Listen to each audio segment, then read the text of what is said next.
जय हिंद दोस्तों, कैसे हैं आप लोग। आरएस ऑनलाइन क्लासेस में आपका स्वागत है। हम लोग फिर से एक नए चैप्टर के साथ, एक नए टॉपिक के साथ आ चुके हैं। कल मैंने आपको पढ़ाया था पिछले क्लास के अंदर, जो पहला वीडियो था मेरा, वो यही था कि राष्ट्रवाद क्या होता है। राष्ट्रवाद क्या होता है, ठीक है। उसका राष्ट्रवाद के बाद राष्ट्रवाद क्या होता है एंड देन, ठीक है ना। उसके बाद अब यहाँ पे देखिए राष्ट्रवाद की शुरुआत कहाँ से हुई थी, तो यहाँ से शुरुआत हुई थी, देखिए यहाँ से। उसके बाद आप यहाँ पे देखना चाहेंगे तो आगे है कि पुनर्जागरण काल, ठीक है, वही बात लिखा हुआ है कि राष्ट्रवाद वगैरह वगैरह। राष्ट्रवाद एक सिंपल परिभाषा हम क्या बोल सकते हैं कि राष्ट्रवाद एक प्रेम, त्याग और बलिदान की भावना को हम क्या बोलेंगे, राष्ट्रवाद बोलेंगे, ठीक है। ठीक वही बात है।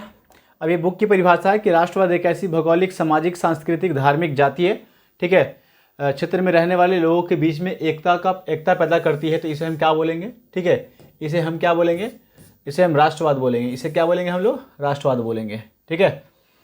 तो एंड ठीक है, आप यहाँ पे देखिए अगला है आपका कि अब ये एक एग्जांपल लिए थे कि राष्ट्रवाद हमारे देश के अंदर जब ठीक है बहुत अंग्रेज आ गए थे, ठीक है। तो अंग्रेज आने की वजह से हम सभी लोगों ने, ठीक है, हम सभी भारतीयों में राष्ट्रवाद जन्म हुआ था। राष्ट्रवाद का जन्म होने के बाद, ठीक है, हम लोगों ने, ठीक है, उसको फिर एक करके भगाया था, किसको, अंग्रेजों को यार।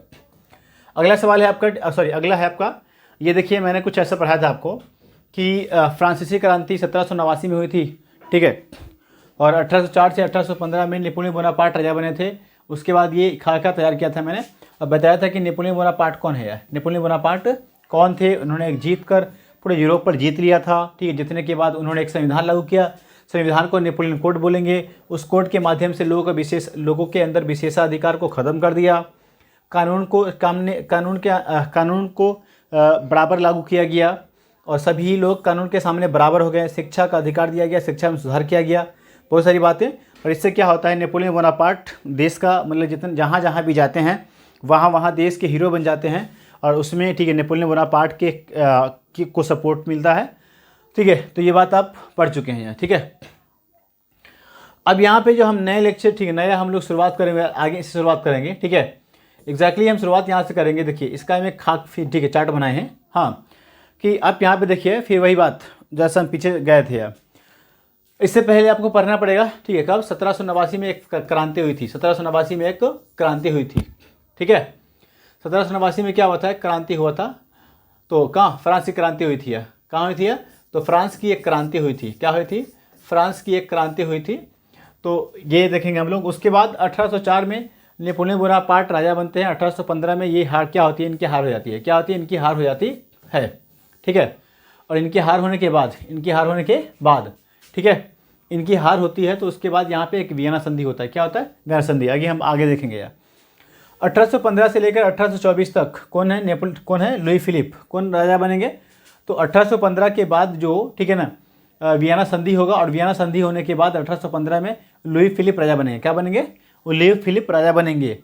और लुई फिलिप राजा बनने के बाद, ठीक है, कौन आएंगे, 1824 में राजा बनेंगे कौन, चार्ल्स एक्स, यानी चार्ल्स दसम बोल सकते हैं इसको, ठीक है। तो क्या होता है, इसी के काल में क्रांति होती है। क्या होती है, इसी के काल में क्रांति होती है। क्रांति का मतलब क्या होता है कि मतलब क्रांति का मतलब बेसिकली राजा को हटाने के लिए, राजा के खिलाफ जो आवाज़ उठाई जाती है, सड़कों पे उतरते हैं, ठीक है, लोग प्रदर्शन करते हैं, आंदोलन करते हैं। तो इस सबको हम क्या बोलेंगे, क्रांति बोलेंगे। क्या बोलेंगे, क्रांति, ठीक है। लेकिन अल्टीमेटली क्रांति का मतलब क्या होता है, क्रांति जब तक कोई बदलाव नहीं होगा तब तक उसको हम क्रांति नहीं बोलेंगे। तो यहाँ पर बदलाव हुआ था, राजा भाग गए थे, राजा के बाद दूसरा राजा बना था, इसीलिए इसे हम क्या बोलेंगे, क्रांति बोलेंगे। क्या बोलेंगे, इसको क्रांति बोलेंगे। यहाँ पर भी क्या हुआ था, क्रांति हुआ था। कहाँ, 1848 में, 1848 में क्रांति हुआ था। और इस क्रांति को हम लोग कहाँ पढ़ेंगे, आगे पढ़ेंगे, ठीक है। इस क्रांति को हम लोग यहाँ पढ़ेंगे, देखिए, ओके। इस क्रांति को हम लोग यहाँ पढ़ने वाले हैं। तो यहाँ पे देखिए आप, इस क्रांति के अंदर हम लोग यहाँ पढ़ेंगे चार्ल्स एक्स किसके काल में हुआ था, कब हुआ था, कहाँ हुआ था, ये सारी की सारी बात हम लोग पढ़ने वाले हैं आगे। इसमें तो दिस इज, ठीक है, हमारा टॉपिक का ओवरव्यू है। क्या आपका टॉपिक का ओवरव्यू है यार। अब यहाँ पे समझ लीजिएगा सर, ठीक है, सुनिए गौर से यार। अब यहाँ पे आपको पता होगा कि 1804 में, ठीक है, 1815 में नेपोलियन बोनापार्ट हार गए थे यार। क्या हो गए थे, हार गए थे यार, ठीक है। और आपको ये भी पता होगा कि नेपोलियन बोनापार्ट उस समय, ठीक है ना, मतलब जीत पे जीत हासिल कर रहे थे, जीत पे जीत हासिल कर रहे थे। नेपोलियन बोनापार्ट क्या हो रहे थे, जीत पर जीत हासिल कर रहे थे, ठीक है, खूब जीत रहे थे। ओके, खूब जीत हासिल कर रहे थे, मतलब पूरे जनता पर, पूरे यूरोप पर अधिकार कर लिए थे, पूरे यूरोप पर अधिकार कर लिए थे। इससे यूरोप के जितने भी लोग थे, ओके, इससे नेपोलियन बोनापार्ट के खिलाफ जो भी जितने भी राजा थे, जितने भी, जैसे ऑस्ट्रिया हुआ, ठीक है, उसके बाद पर्सा हुआ, रूस हुआ, इंग्लैंड हुआ, जितने भी राजा थे सब एकदम चिंतित हो गए थे। क्या हो गए थे? चिंतित। सुनिए गौर से यहाँ पे। तो यानी जब लगातार जीत रहे थे कौन? नेपोलियन बोनापार्ट, तो जितने भी राजा थे सब चिंतित हो गए थे, ठीक है। तो उन्होंने क्या किया, नेपोलियन बोनापार्ट को, ठीक है, 1815 में, कहाँ? 1815 में, ठीक है। 1815 में क्या हुआ था? 1815 के अंदर सभी देशों ने मिल करके नेपोलियन बोनापार्ट को, रूस में ही एक युद्ध हुआ था, उसका नाम है वाटरलू। क्या नाम है उसका? वाटरलू। और वाटरलू के युद्ध में क्या, वाटरलू के युद्ध में सभी ने मिल करके नेपोलियन बोनापार्ट को पराजय कर दिया था, हरा दिया था यार, ठीक है। और हराने के बाद वहाँ से नेपोलियन बोनापार्ट का युग खत्म हो गया। अब इसमें तो नेपोलियन युग कहाँ से कहाँ तक है? तो नेपोलियन युग है 1804 से 1815 तक, 1815 तक। अब 1815 के बाद क्या होता है, यहाँ पे सुनिए गौर से। 1815 के बाद, 1815 के बाद 1848 तक, कब तक? 1848 तक। यहाँ पे आपको दिखाई पड़ रहा होगा 1815 से लेकर 1848 तक दिखाई पड़ रहा है आपको, ठीक है। इससे पहले, ठीक, इससे पहले पूरे यूरोप का बॉस कौन था? Napoleon Bonaparte. इससे पहले पूरे यूरोप का बॉस कौन है? तो नेपोलियन बोनापार्ट है। अब जो बनने वाला है, ठीक है, बॉस है, उसका नाम क्या है? मेटरनिक। उसका नाम क्या है आपका? मेटरनिक। तो मेटरनिक कौन है? तो मेटरनिक है ऑस्ट्रिया का चांसलर, ऑस्ट्रिया का चांसलर। तो अगर हम बात करेंगे तो आप समझ गए होंगे कि यहाँ पे क्या होता है, 1804 के बाद, 1815 के बाद 1848 तक यूरोप के बॉस कौन बनने वाले हैं? तो यूरोप के बॉस बनने वाले हैं कौन? मेटरनिक। कौन बनने वाले हैं? मेटरनिक। अब ये मेटरनिक कौन है भाई? तो सबसे पहले समझिए कि इसके बारे में हम समझ लेते हैं कि मेटरनिक कौन है। मेटरनिक कौन है यार?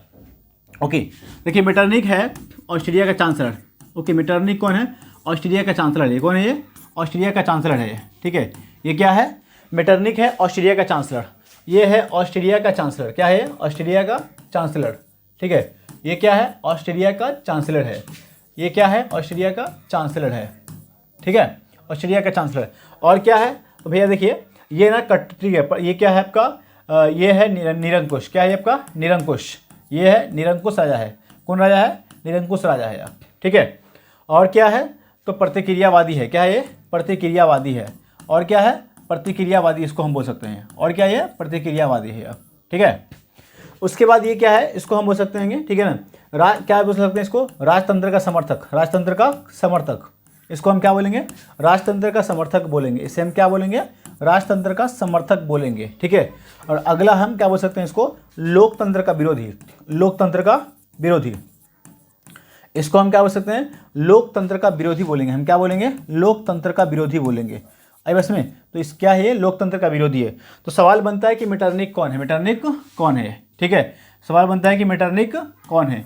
यहाँ पे देखिएगा, तो सब बोर्ड में टेक्निकल इश्यू है, हम उसको, ठीक है, सुधार लेंगे। ओके, मेटरनिक कौन है? मेटरनिक कौन है? तो सवाल यही बनेगा, मेटरनिक कौन है। तो भैया आप ये बोलिएगा, ठीक है, कि मेटरनिक ऑस्ट्रिया का चांसलर है। ऑस्ट्रिया का चांसलर है, ठीक है, जो क्या है? निरंकुश, ठीक है, क्या आपका? प्रतिक्रियावादी एवं राजतंत्र का समर्थक, लोकतंत्र का क्या है? विरोधी है यार। क्या ये? विरोधी है।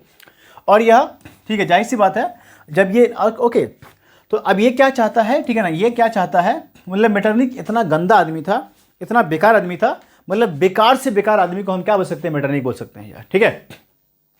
मेटरनिक चाहता था कि पूरे यूरोप में कोई बदलाव हो नहीं, बिल्कुल बदलाव हो ही नहीं, ठीक है, कोई भी बदलाव ना हो, मतलब जनता का कोई विकास हो ही नहीं, और हम क्या करें? जनता को मूर्ख बना करके सिर्फ हम उस पर शासन करें, ठीक है। तो ये चाहता था कि हम क्या करेंगे? ये चाहता था कि कोई सुधार ना हो, कोई सुधार ना हो, और कोई सुधार नहीं होगा तो जनता का विकास नहीं होगा, जनता का विकास नहीं होगा। और जब जनता का विकास नहीं होगा तो ये जनता को जाहिल बनाकर, जनता को जाहिल बनाकर उस पर राज करना चाहता है। कौन? मेटरनिक। कौन चाहता है? मेटरनिक राज करना चाहता है। इसीलिए मेटरनिक का, ठीक है, जो सिद्धांत ये है, तो मेटरनिक कोई भी नई वस्तु को नहीं लाना चाह रहा है, बल्कि क्या आपका? पुरानी, क्या आपका? पुरानी को हम क्या बोल सकते हैं? पुरातन। क्या बोल सकते हैं? पुरातन। ये क्या करते थे, ठीक है, ये क्या करते थे कि ये पुरानी पुरानी बातों को, यानी पुराने सिस्टम को यानी पुरातन सिस्टम को लागू करके पूरे यूरोप को बांट करके, ठीक है, विभाजन करके इस पर, ठीक है, वर्षों तक शासन करना चाहता था। कौन? मेटरनिख। कौन चाहता था? मेटरनिख। ठीक है, इसीलिए मेटरनिख जहां जहां, ठीक है, जहां जहां गया वहां वहां क्या किया, उन सभी को बांट दिया। ठीक है, आया इसमें। तो अब ये समझ सकते हैं कि मेटरनिख कौन है। तो मेटरनिख कौन है, इसका आंसर आपको मिल गया होगा। तो मेटरनिख कौन है? तो मेटरनिख ऑस्ट्रिया का चांसलर है। मेटरनिख, ठीक है, निरंकुश है, प्रतिक्रियावादी है। ठीक है, आया इसमें। उसके बाद अत्याचारी भी बोल सकते हैं, राजतंत्र का समर्थक है, और लोकतंत्र का क्या है? विरोधी है। ये लोकतंत्र का विरोधी है। मतलब राजतंत्र का समर्थक होने का मतलब यह होता है कि वो चाहता है कि हम राजा रहें, ठीक है, हमारे बाद हमारा बेटा रहे, और हमारे बेटा के बाद हमारा पोता रहे। ठीक है, इस तरह से वो राजा बन, ठीक है, इस तरह से वो चाहता था, ठीक है, कि हम क्या पूरे यूरोप पर राजतंत्र लागू कर दें, तो कुल मिलाकर इसको हम क्या बोलेंगे? मेटरनिख। क्या बोलेंगे? मेटरनिख। ठीक है, अब यहाँ पे सवाल बनता है, ठीक है ना, हम क्या बोले यहाँ पे? अब यहाँ पे एक सवाल और बनता है। देखिए, हम क्या बोले कि 1815 कहाँ आपका? 1815। ठीक है, इसी को हम क्या कर रहे हैं, यहाँ पे लिखिए 1815 से लेकर 1848 तक, 1848 तक। ठीक है, 1848 तक इसको हम बोलते हैं मेटरनिख युग। इसको हम क्या बोलते हैं? मेटरनिख युग बोलते हैं। इसको हम बोलते हैं मेटरनिख युग बोलते हैं। ठीक है, इसको हम क्या बोलेंगे? मेटरनिख युग। तो भाई साहब, मेटरनिख युग क्या है? ठीक है, तो अभी हम बोलेंगे थे कि मेटरनिख पहले है कौन? मेटरनिख क्या है? पहले है कौन? तो मेटरनिख राजतंत्र का, ठीक है, समर्थक है, लोकतंत्र का विरोधी है, निरंकुश है, प्रतिक्रियावादी है, अत्याचारी है। ठीक है, मतलब जनता का खून चूसने वाला है, जनता को, ठीक है, जनता की भलाई नहीं करना चाहता है, और पूरे यूरोप को, ठीक है, बांट कर वो शासन करना चाहता है। और खास बात यह है कि 1815 से लेकर 1848 तक ये क्या है? ठीक है, पूरे यूरोप का बॉस है। ये क्या है आपका? पूरे यूरोप का बॉस है। पूरे यूरोप का क्या है? ये पूरे यूरोप का बॉस कहलाएगा। इसीलिए 1815 से लेकर 1848 ईस्वी के काल को हम क्या बोलेंगे? मेटरनिख युग। इसे हम क्या बोलेंगे? इसे हम बोलेंगे मेटरनिख युग। इसे हम क्या बोलेंगे? इसे हम मेटरनिख युग बोलेंगे। इसे क्या बोलेंगे? इसे ही मेटरनिख युग कहा जाता है। ठीक है, आई होप कि आप समझ रहे होंगे और आपको समझ में आ रहा होगा। तो अब चलिए जरा सा पीछे हम लोग, ठीक है, फिर से अपना फिर से देखते हैं कि क्या हुआ था यार। ओके, यहाँ पे देखिए, मैंने पढ़ाया था आपको कि यहाँ पे सुनिए गौर से, यहाँ पे सुनिए कि 1804 में राजा बनता है नेपोलियन बोनापार्ट, और 1815 में इसकी हार हो जाती है। और हार होने के बाद क्या होता है? ठीक है ना, हार होने के बाद, ठीक है, यहाँ से अब क्या होता है? 1815 से लेकर 1848 तक, ठीक है, राजा को, ठीक है, कौन रहेगा? तो यूरोप का बॉस कौन रहेगा? तो यूरोप का बॉस रहेगा कौन? तो यूरोप का बॉस रहेगा मेटरनिख। कौन रहेगा आपका? ये मेटरनिख। ठीक है, यूरोप का बॉस कौन रहेगा? मेटरनिख रहेगा। तो हम लोगों ने अगला स्लाइड में क्या लिया? ठीक है, कि मेटरनिख क्या है? मेटरनिख कौन है? तो मेटरनिख कौन है भैया? तो मेटरनिख ऑस्ट्रिया का चांसलर है, निरंकुश है, स्वेच्छाचारी है, प्रतिक्रियावादी है। ठीक है, राजतंत्र का समर्थक है, और ये लोकतंत्र का क्या? विरोधी है। और इसीलिए यह पूरे यूरोप में, ठीक है, कोई सुधार नहीं होने देना चाहता है, और यह पूरे यूरोप में पुरातन व्यवस्था को लागू करके और पूरे यूरोप को बांट करके यह, ठीक है, यह लंबे समय तक राज करना चाहता है। ये क्या चाहता है? यह लंबे समय तक राज करना चाहता है। इसी युग को हम क्या बोलेंगे? मेटरनिख युग। इसी को हम क्या बोलेंगे? मेटरनिख युग बोलेंगे। ठीक है, तो इसका अगला क्वेश्चन क्या है कि मेटरनिख युग से आप क्या समझते हैं भैया? तो अब क्या बोलेंगे? 1815 से लेकर 1848 ईस्वी के काल को हम क्या बोलेंगे? मेटरनिख युग बोलेंगे। ठीक है, अब इसमें मेटरनिख युग में, ठीक है ना, 1800, क्योंकि, ठीक है, इस समय पूरे यूरोप का बॉस कौन है? पूरे यूरोप का बॉस होने का मतलब है कि पूरे यूरोप पर, ठीक है, किसका दबदबा है? तो पूरे यूरोप पर मेटरनिख का दबदबा है, और मेटरनिख के दबदबा होने की वजह से ये क्या है? पूरे यूरोप का बॉस है। पूरे यूरोप का, ठीक है, क्या है? वो बॉस है, और इसी को हम क्या बोलेंगे? पूरे यूरोप का ये क्या है? मतलब ये, ठीक है, मतलब राजा है, ये समझ सकते हैं हम, है ना। और इसमें, और इस युग में, मेटरनिख युग में, ठीक है, मेटरनिख क्या था? मेटरनिख जो प्रतिक्रियावादी था, उन्होंने इस युग में, ठीक है, यूरोप को बांट कर, ठीक है, यूरोप को बांट करके, क्या करके? यूरोप को बांट कर, ठीक है, बांट कर और यूरोप में, ठीक है, पुरानी क्या आपका पुरातन, क्या आपका पुरातन व्यवस्था का पुरातन व्यवस्था लागू कर पुरातन व्यवस्था लागू करके, ठीक है, इन्होंने क्या किया, इन्होंने, ठीक है, लंबे समय तक राज करने की साजिश की थी या फिर सोच रखी थी, इसकी विचारधारा थी। ओके, तो ये है बीच में आपका। ओके, थोड़ा सा अब यहाँ पे हम लोग जाते हैं फिर पीछे यार। ओके, अब जैसा कि मैंने आपको बताया, ठीक है, मेटरनिक के बारे में बता दिया, थोड़ा सा हम बैक आएंगे, क्या आएंगे, बैक आएंगे यार, ठीक है। अब मेटरनिक बता दिए कौन है, मेटरनिक की हम पावर बता दिए। और मेटरनिक, और देखिए अब बॉस कैसे बनता है ये देखिए आप यहाँ। तो आपको पता है कि नेपोलियन बोनापार्ट की हार 1815 में हुई थी, और 1815 में किसने हराया था, ठीक है। तो 1815 में यूरोप के जितने भी शासक हैं, चाहे, ठीक है, वो रूस के हो, चाहे इंग्लैंड के हो, चाहे ऑस्ट्रेलिया के हो, चाहे पर्सा के हो, ठीक है, जितने भी आसपास के शासक हैं, उन सब ने मिल करके नेपोलियन बोनापार्ट को 1815 के अंदर, ठीक, 1815 में रूस के वाटरलू के युद्ध में हरा दिया, ठीक है, वाटरलू के युद्ध में हरा दिया। तो अब यहाँ पे देखिए, जब ये नेपोलियन बोनापार्ट की हार हो गई,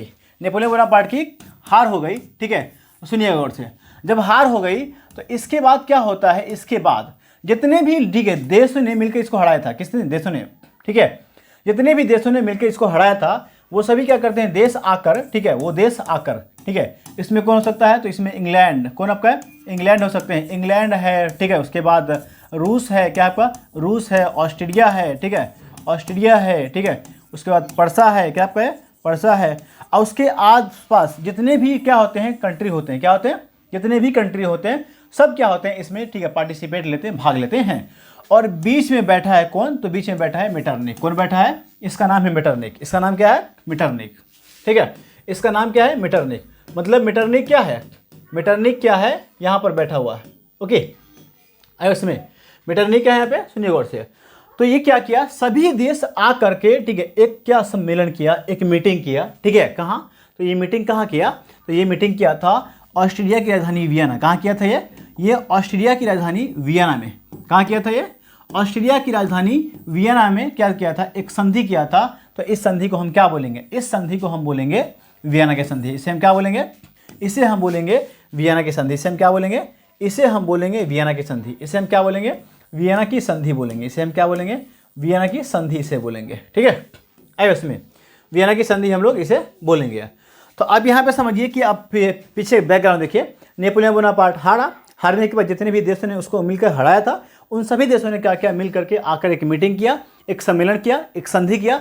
और इस संधि कहाँ हुई थी, वियना में। ऑस्ट्रेलिया की राजधानी कहाँ, वियना में, इसीलिए इस संधि का नाम क्या है, वियना संधि। क्या है इसका नाम है, वियना संधि है। अब इसी बातों को हम क्या किए हैं, यहाँ पे शॉर्ट में लिखे हुए हैं। कहाँ देखिए, शॉर्ट में लिखे हुए हैं, ठीक है। तो वियना की संधि, क्या आपका वियना की संधि। अब यहाँ पे समझिए कि वियना संधि का अध्यक्ष कौन है, तो मेटरनिक। कौन है इसका अध्यक्ष, कौन है, मेटरनिक। मेटरनिक क्या चाहता है, तो मेटरनिक चाहता है कि हम पुरानी व्यवस्था, पुरातन व्यवस्था को लागू करके पूरे यूरोप को बांट करके हम पूरे यूरोप पर क्या करें, ठीक है, राज करें। क्या करें, राज करें। तो इसका वियना संधि में सबसे जो पहला काम किया गया वो क्या किया गया, ठीक है। तो ये क्या गया कि नेपोलियन द्वारा, क्या किया आपका, नेपोलियन द्वारा लागू किया गया, नेपोलियन द्वारा लागू किया गया कानून को खत्म कर दिया गया। नेपोलियन द्वारा लागू किए गए व्यवस्था को, कानून को, या फिर जितने भी उन्होंने काम किए थे उसको क्या कर दिया, खत्म कर दिया, ठीक है। मतलब नई नई बातों को नेपोलियन बोनापार्ट क्या किया था, पूरे यूरोप के अंदर नई नई बात फैला दिया था, नए नए अधिकार दिए थे जनता को, नई नई, ठीक है, मतलब विकास किए थे, कुछ नए नए सुधार किए थे।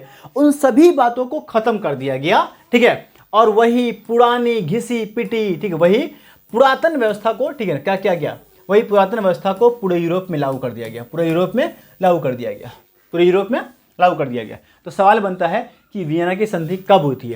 तो वियना की संधि कब हुई, 1815 में। कब हुई थी, 1815 के अंदर। वियना की संधि का अध्यक्ष कौन है, तो वियना की संधि का अध्यक्ष है मेटरनिक। वियना की संधि में कौन कौन देश थे, तो वियना की संधि में इंग्लैंड थे, रूस थे, ऑस्ट्रेलिया थे, पर्सा थे, और आसपास जितने भी देश थे सभी के सभी देश उस वियना की संधि में शामिल थे, ठीक है। इसका अध्यक्ष कौन था, मेटरनिक। और मेटरनिक ने क्या किया, नेपोलियन बोनापार्ट के द्वारा लागू किए गए सभी कानून को रद्द कर दिया गया, समाप्त कर दिया, खत्म कर दिया, और पूरे यूरोप के अंदर पुरातन व्यवस्था को लागू करके और पूरे यूरोप को बांट करके उस पर राज करना शुरू कर दिया, ठीक है। शुरू करने की बात सोची कहाँ से, वियना की संधि से, वियना की संधि से यार। तो पूरे यूरोप के अंदर जो झगड़े का डर है ना, वो क्या है, ये वियना की संधि है। क्या है, वियना की संधि है। अब वियना की संधि के तहत, वियना की संधि, ठीक है आई बस में, तो अब इतना समझ लीजिए, तो वियना की संधि के तहत ऐसा ऐसा काम होता है। ओके, तो इस तरह से अब हम देखेंगे, अब हम लोग देखें कि ठीक है कि यहाँ पर वियना की संधि, और वियना की संधि के द्वारा अब क्या होता है कि 1815 में फ्रांस का राजा क्या होता है, लुई फिलिप बन जाता है। ठीक है, तो अब हम क्या करेंगे, ओके अब यहाँ पे समझिए गौर से, एक और स्लाइड लेते हैं हम लोग, है ना। तो वियना की संधि में क्या हुआ था, तो वियना की संधि के अंदर क्या हुआ था, आप यहाँ पे समझिए, वियना की संधि में क्या किया, पूरे यूरोप को बांट दिया गया, पूरे यूरोप को बांट दिया गया, पूरे यूरोप को क्या किया गया, बांट दिया गया। ठीक है, पूरे यूरोप को बांट दिया गया कई भागों में, जैसे, ठीक है, जैसे जर्मनी को 39 भागों में बांट दिया गया, जैसे जर्मनी को 39 भागों में बांट दिया गया, जैसे जर्मनी को 39 भागों में बांट दिया गया। ठीक है, उसके बाद इटली को 4 भागों में, 4 अलग अलग भागों में बांट दिया गया। कितने भागों में, 4 अलग अलग भागों में, कहाँ, 4 अलग अलग भागों में बांट दिया गया, कहाँ आपका, इटली को 4 अलग अलग भागों में बांट दिया गया। ठीक है, इसमें, और वैसा ही फ्रांस के ऊपर, ठीक है, फ्रांस के ऊपर, फ्रांस में एक नए राजा, ठीक है, इसको हम क्या बोलेंगे, लुई फिलिप को बैठा दिया गया, लुई फिलिप को बैठा दिया गया, किसके द्वारा, ये है आपका वियना की संधि के द्वारा ऐसा किया गया था। ठीक है, ऐसे में उसके अलावा वियना की संधि में क्या किया गया, तो उसके अलावा, ठीक है, पूरी वियना की संधि में पूरे यूरोप में पुरातन व्यवस्था पे, ठीक है, पुरातन व्यवस्था लागू किया गया, पूरे पुरातन व्यवस्था को लागू किया गया। और अगला है कि नेपोलियन बोनापार्ट द्वारा जीते गए, ठीक है, नेपोलियन बोनापार्ट द्वारा लागू किए गए सभी कानूनों को समाप्त कर दिया गया। ठीक है, समाप्त कर दिया गया। ठीक है, तो अब हम बात करेंगे, ठीक है, यहाँ पे हमको क्या, ठीक है, हमको पढ़ने को मिलेगा, ठीक है, हमको जर्मनी के बारे में पढ़ने को मिलेगा, ठीक है, हमको इटली के बारे में, कहाँ, इटली के बारे में पढ़ने को मिलेगा, और हमको, ठीक है ना, फ्रांस के बारे में पढ़ने को मिलेगा। ठीक है, मोस्टली 3, 4 और एक क्या आपका क्या यूनान के बारे में भी आपको पढ़ने को मिलेगा। तो अब हम बात करते हैं कहाँ, अब हम बात करते हैं कहाँ के, फ्रांस की। ठीक है, तो अब यहाँ पे देखिए कि एग्जैक्टली अब हम क्या कर रहे हैं, इसको मिटा रहे हैं, क्या कर रहे हैं, इसको देखिएगा आप लोग, है ना, ये डायग्राम बहुत हाई लेवल का है। अब यहाँ पे देखिए 1815 में राजा बनता है, ठीक है, लुई फिलिप 1824 तक राज करता है, 1824 से 1830 तक कौन, चार्ल्स एक्स। ठीक है, और इसी के समय क्या होती है, क्रांति होती है, क्या होती है, क्रांति होती है, इसी के समय क्या होती है, एक क्रांति होती है, और क्रांति होने के बाद चार्ल्स एक्स को गद्दी छोड़ना पड़ता है, तो यहाँ पर क्या होता है, इसी क्रांति में क्या होता है, ठीक है, इसी क्रांति में इसको हम बोलेंगे, ठीक है, ओके, फ्रांस के बुर्बो क्या होता है, बुर्बो राजवंश, क्या होता है, बुर्बो राजवंश का अंत हो जाता है, क्या होता है, बुर्बो राजवंश का अंत हो जाता है, बुर्बो राजवंश का क्या होता है, अंत हो जाता है, क्या होता है, बुर्बो राजवंश का अंत हो जाता है यार। ठीक है, देखिए यहाँ पे गौर से, आप बुर्बो राजवंश का अंत होता है, और फ्रांस के अंदर एक नए राजा का उदय होता है जिसका नाम क्या है, लुई फिलिप। और लुई फिलिप कहीं और से आया हुआ, किसी और दूसरे खानदान से आया हुआ है, ठीक है, किसी दूसरे खानदान से आया हुआ है ना। तो अब हम लोग पढ़ेंगे कि फ्रांस में इस समय क्या हुआ था, क्रांति में क्या क्या हुआ था, क्रांति में यहाँ पर क्या क्या हुआ था, यही पढ़ेंगे, और हम यहाँ पे भी पढ़ेंगे कि क्रांति में क्या क्या हुआ था। आइए वैसे में देखिए, तो अब हम लोग चलते हैं कहाँ का, फ्रांस की क्रांति में, फ्रांस की क्रांति में। ठीक है, फ्रांस की क्रांति में हम लोग चलेंगे सबसे पहले कहाँ, 1824 में चार्ल्स एक्स, इस समय राजा कौन था, चार्ल्स एक्स था। कौन था, चार्ल्स एक्स। जैसा कि आप लोग देख चुके हैं कि 1824 में राजा कौन बना हुआ है, 1824 में राजा बना हुआ है कौन, 1824 से लेकर 1830 तक कौन राजा बनेगा, तो चार्ल्स एक्स बनेगा। क्या बनेगा, चार्ल्स एक्स राजा बनेगा। इसको हम चार्ल्स दसम भी बोल सकते हैं, क्या बोल सकते हैं, इसको हम चार्ल्स दसम भी बोलेंगे, चार्ल्स दसम, ठीक है, इसका नाम अलग अलग है। ठीक है, और ये क्या है, बुर्बो राजवंश का सबसे अंतिम शासक इसको हम बोल सकते हैं। ओके, अब यहाँ पे देखिए कि चार्ल्स एक्स कौन था भाई, चार्ल्स एक्स कौन था, तो फ्रांस का क्या था, राजा था। ठीक है, राजा कब बना था, तो राजा बना था 1824 से लेकर 1830 में राजा बना था। और ये क्या था, राजा निरंकुश क्या था, निरंकुश था, घोर प्रतिक्रियावादी था, स्वेच्छा क्या आपका, स्वेच्छाचारी था।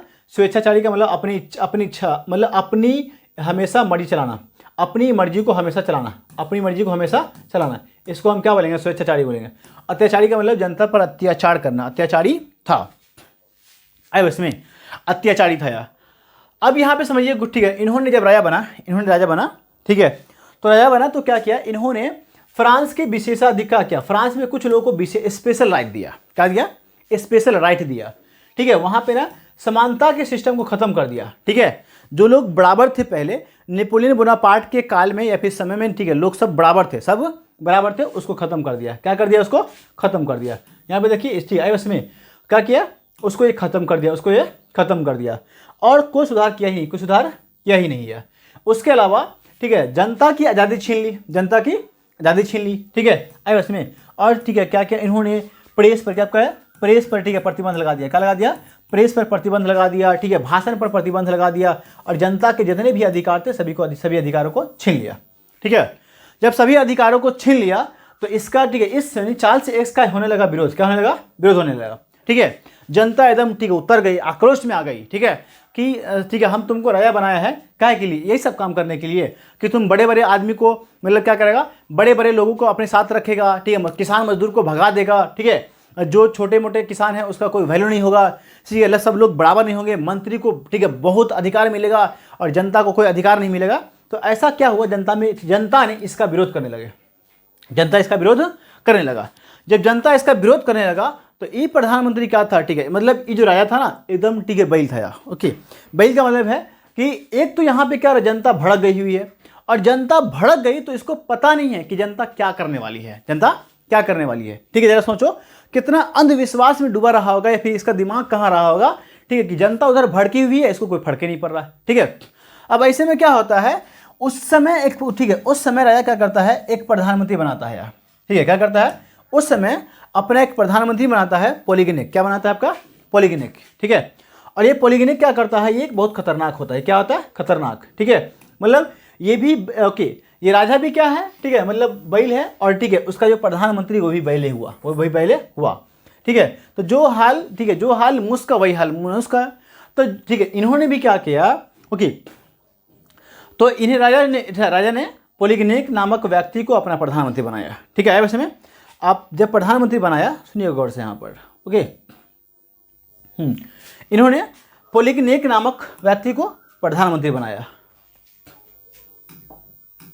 ओके, पॉलीगेनिक नामक व्यक्ति को प्रधानमंत्री बनाया। ठीक है, सेम हाल क्या था? ये भी क्या था? निरंकुश था। ठीक है, अत्याचारी था, उसके बाद घोर प्रतिक्रियावादी था, सब कुछ था। ठीक है, इन्होंने भी वही काम किया जिन्होंने जो राजा किया था।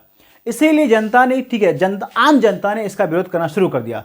जब आम जनता ने इसका विरोध करना शुरू किया तो इन्होंने ठीक है क्या किया? इन्होंने ठीक है जनता की आवाज़ को दबाने के लिए जनता की आवाज़ को दबाने के लिए ठीक है इन्होंने चार खतरनाक क्या किया? इन्होंने चार खतरनाक क्या किया? इन्होंने सुनिए गौर से यहाँ पे इन्होंने क्या किया? चार खतरनाक कानून को क्या कर दिया? पेश कर दिया। क्या कर दिया? वो खतरनाक कानून को। ठीक है, कानून का मतलब यहाँ पे होता है अध्यादेश। क्या होता है आपका? अध्यादेश। ओके, इन्होंने क्या किया? चार खतरनाक अध्यादेश को पारित कर दिया और पारित करने के बाद जनता की ठीक है बातों को दबा दिया। जनता की बातों को दबा दिया। ठीक है, अब इसमें जब जनता की बातों को दबा दिया तो जनता एकदम से भड़क गई। क्या हो गई? भड़क गई। और भड़कने के बाद वो ठीक है क्या करता? अपने घर से निकलता है, फ्रांस के ठीक है पूरे फ्रांस से निकलता है और फ्रांस के गली गली में क्या करता है? जनता ठीक है इस राजा का विरोध करने लगता है। जनता इतना विरोध करता है कि अंततः क्या होता है? ठीक है, क्या होता है? ओके, अंततः ठीक है क्या होता है? 26 जुलाई को ठीक है ना, ये सारा क्या होता है? सब घर से बाहर निकलता है। जब घर से बाहर निकलता है तो पूरे ठीक है क्या होता है? पूरे फ्रांस के अंदर लड़ाइयाँ, दंगे, मार धाड़ सब कुछ होने लगता है यार। ठीक है, जब होने लगता है तो इसके क्या होता है? इसके 2 दिन बाद यानी 28 जुलाई को क्या आपका है? 28 जुलाई को क्या होता है? ठीक है, जनता पूरी तरह से टी राजा को घेर लेते हैं और मजबूरन क्या होता है? ठीक है, जनता को 28 जुलाई 1930 को ओके 1830 को ठीक है गद्दी छोड़कर भागना पड़ता है। और उसके बाद राजा बनता है कौन? तो आपको पता होगा कि ठीक है कौन बनता है राजा? तो राजा बनता है कौन? तो यहाँ पे देखिए राजा बनता है लुई फिलिप। कौन बनता है? लुई फिलिप राजा बनता है।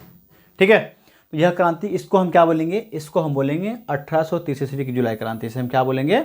इसे हम बोलेंगे 1830 ईस्वी की जुलाई क्रांति। इसे हम क्या बोलेंगे? 1830 ईस्वी की जुलाई क्रांति बोलेंगे। अंडरस्टैंड? तो इसको हम क्या बोलेंगे? इस क्रांति को हम क्या बोलेंगे? 1830 ईस्वी की जुलाई क्रांति बोलेंगे।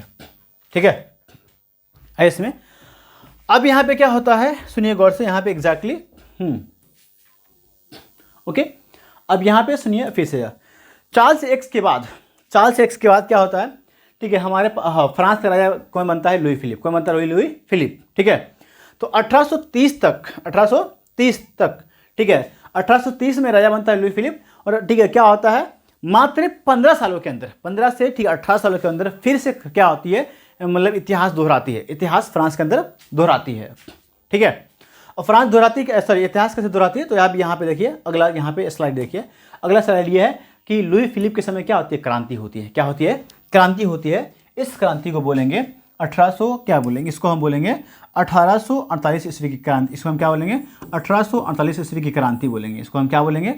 ठीक है, 1848 ईस्वी की क्रांति। इसको हम बोलेंगे 1838 ईस्वी, ठीक है, 1848 ईस्वी की क्रांति बोलेंगे। इसको हम क्या बोलेंगे? 1848 ईस्वी की क्रांति बोलेंगे। देखिए अब इसमें क्या क्या बात हम लोग जानेंगे यार। 1830 में राजा बना था कौन? Louis Philippe. 1848 तक ये राज किया था। ठीक है, 1830 में क्या हुआ था? ठीक है, इन्होंने मतलब राजा बना तो इन्होंने क्या किया? अपना प्रधानमंत्री बनाया किसको? गीजो। किसको? गीजो को यार। सुनिए गौर से। हालांकि ये क्या है, लुई फिलिप अच्छा आदमी है। क्या है आपका? अच्छा आदमी। ये उदारवादी है। उदारवादी का मतलब क्या होता है? जो सबकी बात सुने, जो सबकी बात सुने, जो सबकी भलाई के लिए काम करे और सबको बोलने की आज़ादी दे और सबके लिए काम करे, उसे हम क्या बोलेंगे? उदारवादी बोलेंगे। उसे हम क्या बोलेंगे? उदारवादी। तो क्या है? उदारवादी है। लेकिन इन्होंने जो प्रधानमंत्री बनाया था किसको? ठीक है, इसका नाम क्या है? गीजो। इसका नाम क्या है आपका? इसका नाम गीजो है यार। तो इन्होंने क्या किया? अपना एक प्रधानमंत्री बना लिया। ठीक है, क्या बना लिया आपका? प्रधानमंत्री। यह प्रधानमंत्री जो बनाया था ना, जो इसने जिस व्यक्ति को प्रधानमंत्री बनाया था, गीजो को प्रधानमंत्री बनाया था।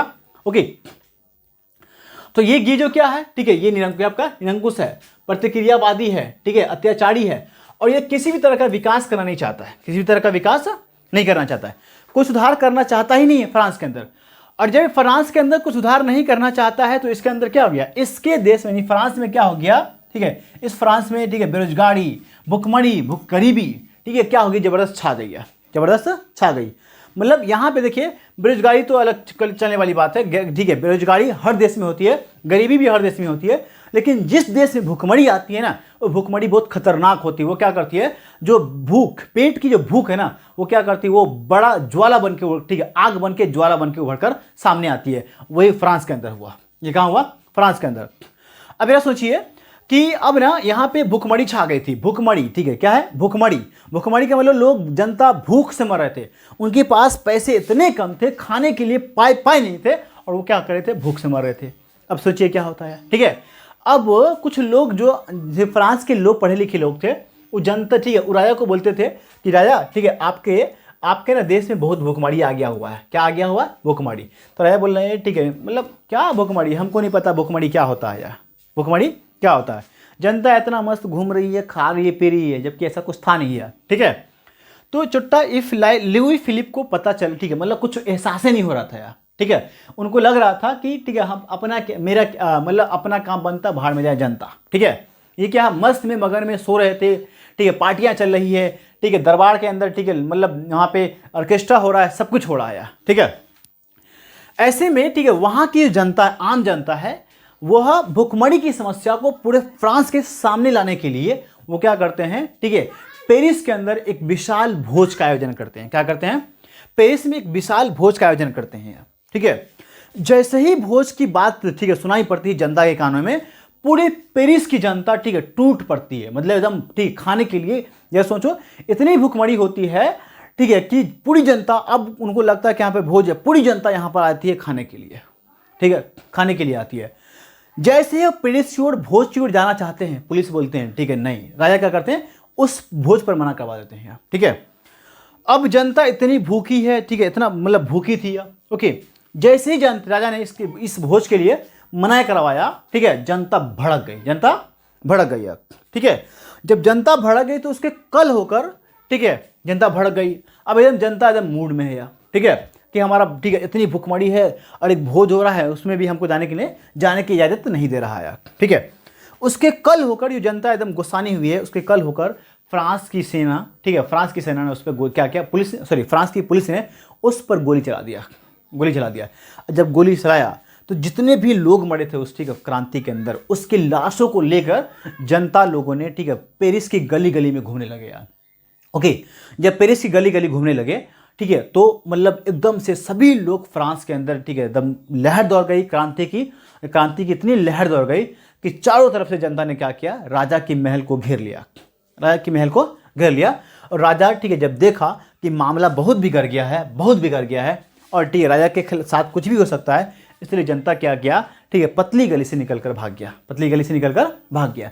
और ये घटना कब की है, तो ये घटना है, ठीक है, ये घटना कब की है, तो ये घटना है 22 फरवरी को भोज हुआ था। क्या हुआ था, कब भोज कब हुआ था, 22 फरवरी को हुआ था भोज। क्या हुआ था, 22 फरवरी को भोज हुआ था, ठीक है। और उसके कल्ले होकर क्या हुआ, उसके अगले दिन 24 फरवरी को, ठीक है, 24 फरवरी 1848 को, 24 फरवरी 1848 ईस्वी को, ठीक है, जनता क्या करती, राजा, ठीक है, फ्रांस की गद्दी छोड़कर भाग जाता है, फ्रांस की गद्दी छोड़कर भाग जाता है।